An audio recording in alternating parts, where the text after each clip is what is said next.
Shalom Bapak Ibu Saudara, senang sekali bisa menjumpai Bapak Ibu Saudara lagi dalam program kita History, Moment of Truth. Dan hari ini kita akan melihat satu kisah yang sangat menarik di dalam Alkitab dan kita tentu bisa menarik dan memetik sebuah pelajaran penting dari kisah ini. Kisah ini terdapat dalam Injil Yohanes pasal yang kelima.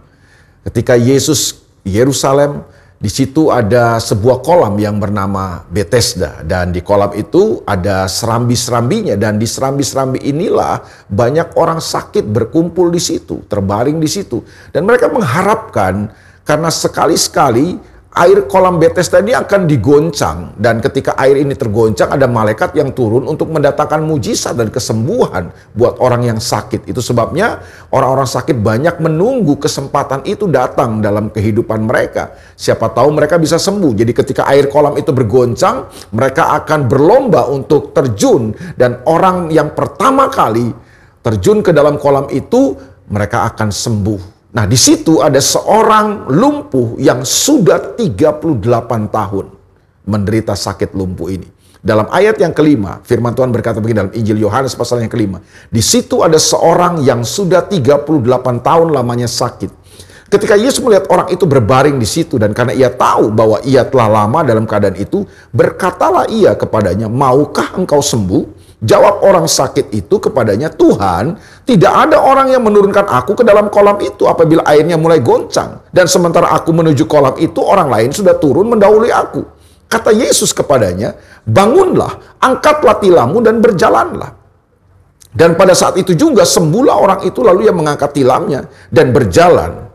Nah, saudara, apa yang kita bisa pelajari dari kisah ini adalah 38 tahun orang ini sakit lumpuh. Dan 38 tahun juga orang ini berharap untuk sembuh. Tapi setiap kali dia berupaya untuk sembuh, itu sebabnya dia ada di kolam Bethesda kan.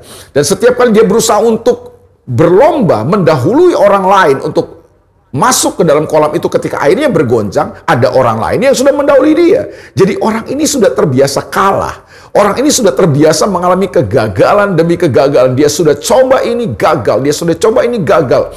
Dan itu yang membuat akhirnya orang ini jadi skeptis. Orang ini jadi apatis dalam kehidupan. Dan ketika Yesus datang kepada orang lumpuh ini dan berkata, "Maukah engkau sembuh?" Jawabannya agak kurang nyambung sih saudara. Dia berkata bahwa tidak ada orang yang bisa menurunkan aku ke dalam kolam itu. Dan setiap kali air kolam itu bergoncang, aku ingin berupaya untuk masuk ke dalam kolam itu. Setiap kali ada orang lain yang sudah mendahului aku untuk masuk ke dalam kolam itu.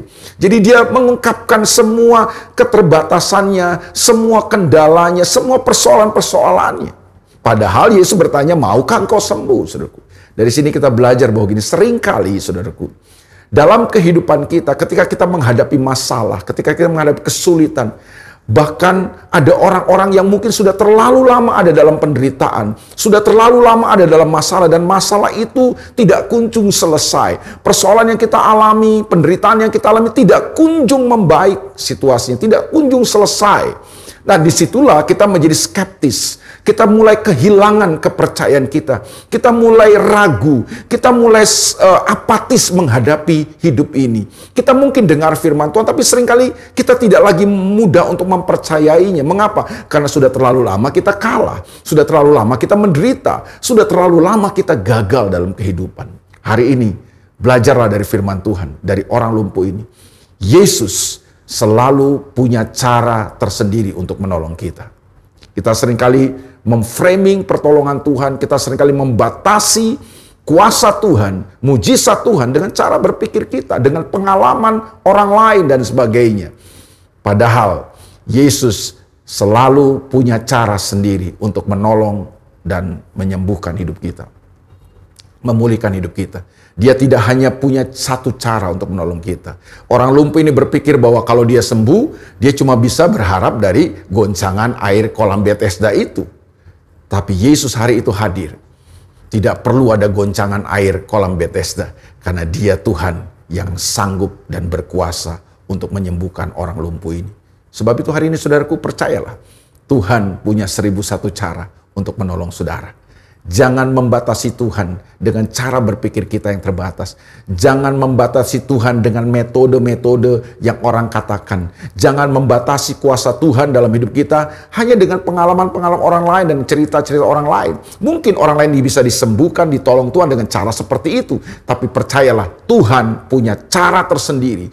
Tuhan punya cara yang unik untuk menolong hidup saudara dan saya. Itu sebabnya tetaplah percaya, tetaplah berharap. Kita punya Tuhan yang sanggup mengerjakan lebih daripada apa yang kita doakan dan pikirkan. Dia bisa bekerja, dia bisa nyatakan mujizatnya, dia bisa menolong saudara dengan cara yang mungkin kita tidak pernah duga. Dan selalu Tuhan punya cara tersendiri untuk menolong dan memulihkan kehidupan kita. Tetap semangat, jangan menyerah. Kita masih punya Tuhan, kita masih punya harapan, kita masih punya Tuhan, masih ada mujizat. Dan dia punya cara sendiri untuk menolong dan mengerjakan mujizat dalam kehidupan kita. God bless you. Tuhan berkati saudara.